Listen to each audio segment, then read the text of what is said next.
Hello, hello.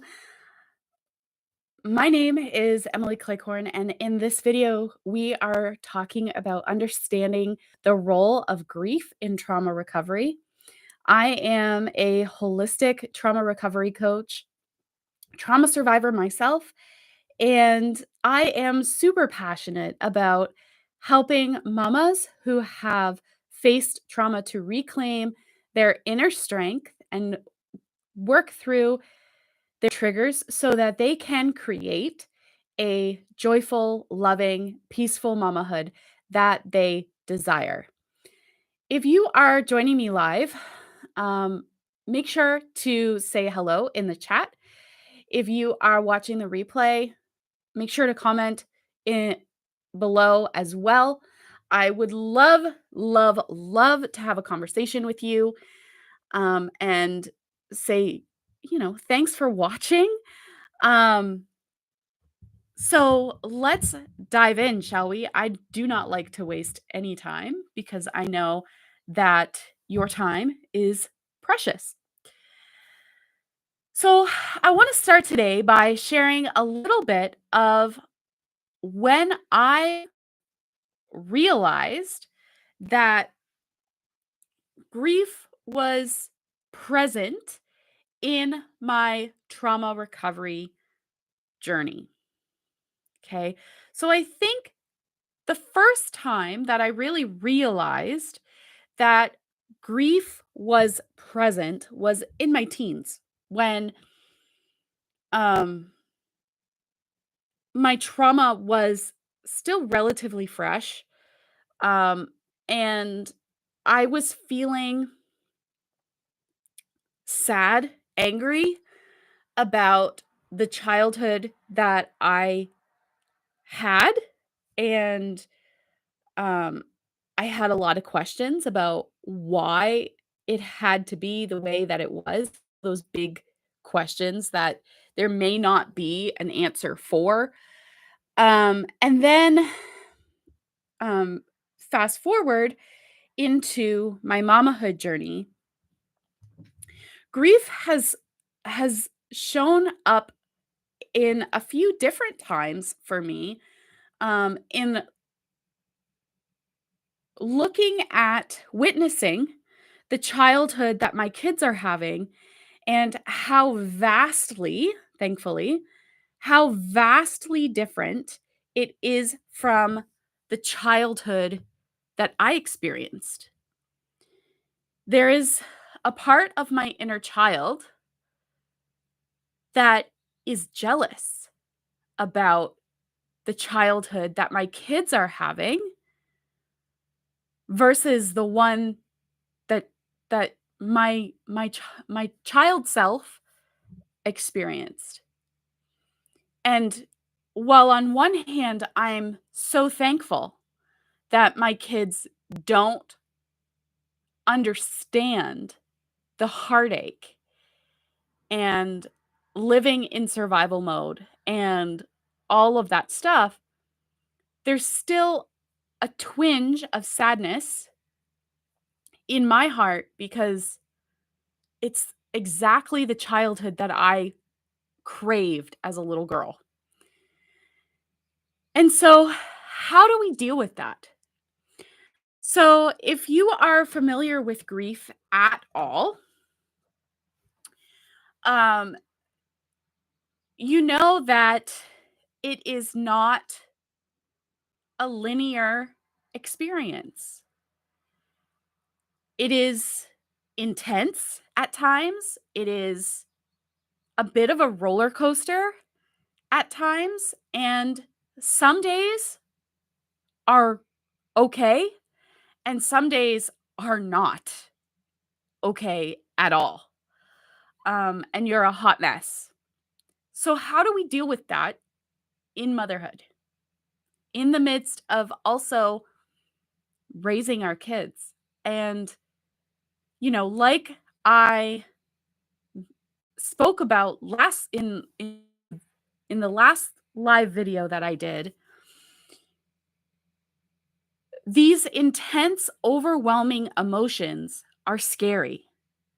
100%. But the only way that we can heal them is to feel them. It's like the song, you can't go around it, you can't go under it, you can't go over it, you have to go through it.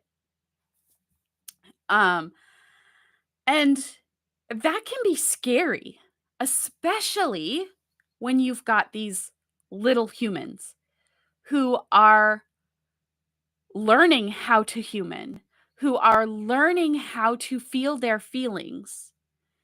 And I think there is something to be said for being a role model for our children in showing them and modeling for them healthy ways to feel sadness, healthy ways to feel anger, healthy ways to feel frustration. Because those are the emotions, those are the feelings that our society has deemed unacceptable, unpleasant. And they are unpleasant, but they are also part of the human condition. And so when we are healing a traumatic childhood in the midst of parenting, there are times when grief will be present. Grieving the childhood that you never had, grieving the loss of innocence that you experienced, grieving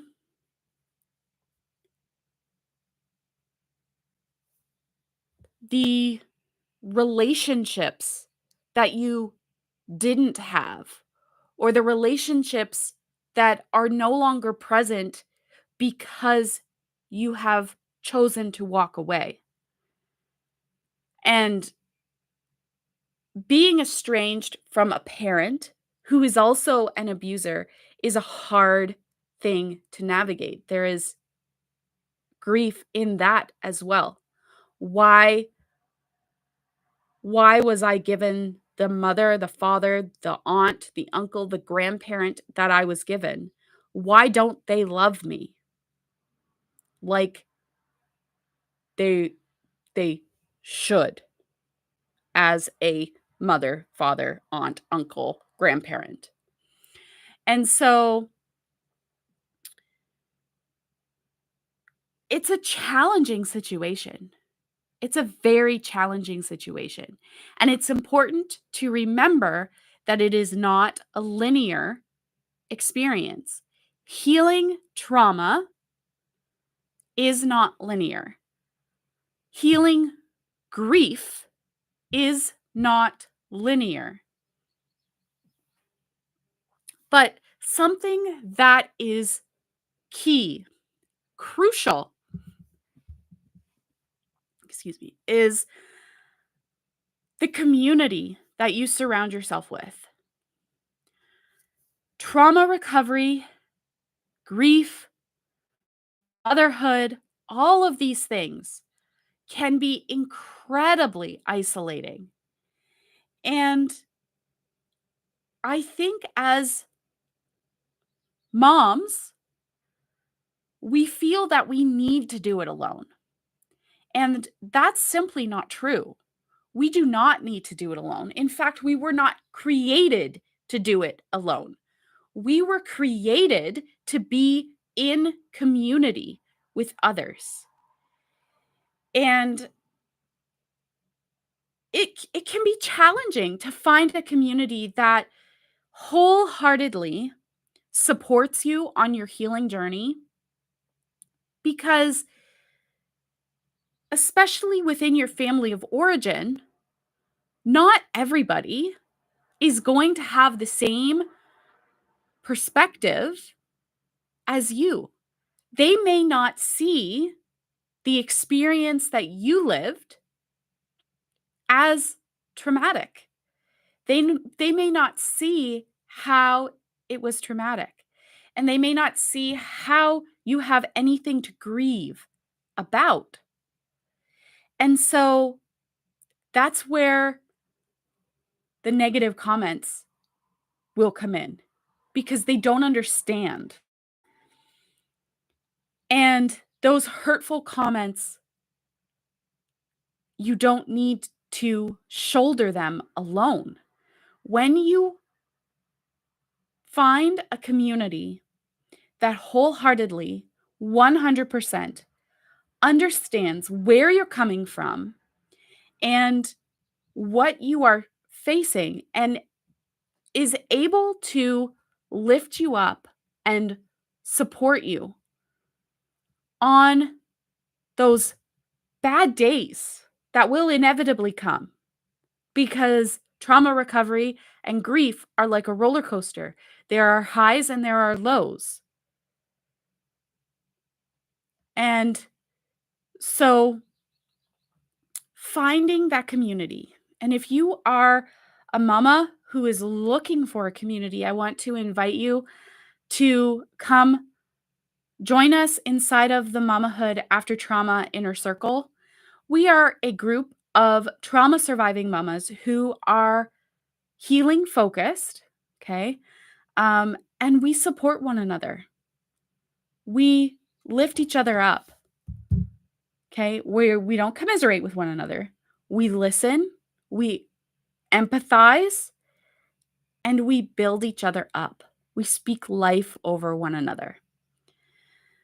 And so this week in the Mamahood After Trauma podcast, I had a great conversation with my guest, Rebecca Scott, who shared how navigating her grief journey in the midst of mamahood and how her grief showed up in the health of her children, which is absolutely mind blowing. And how having a community has been key for her recovery. And so I encourage you to tune in and listen to that. I will put a link to that video somewhere um, so that you can listen in the description of this video. And I encourage you to, once again, come join us in the Mamahood After Trauma Inner Circle. I would love to support you over there because you don't need to do this alone. So, with that being said, I'm going to bless you and encourage you to have the best day ever and keep pushing through. You've got this, Mama. I'll see you next week.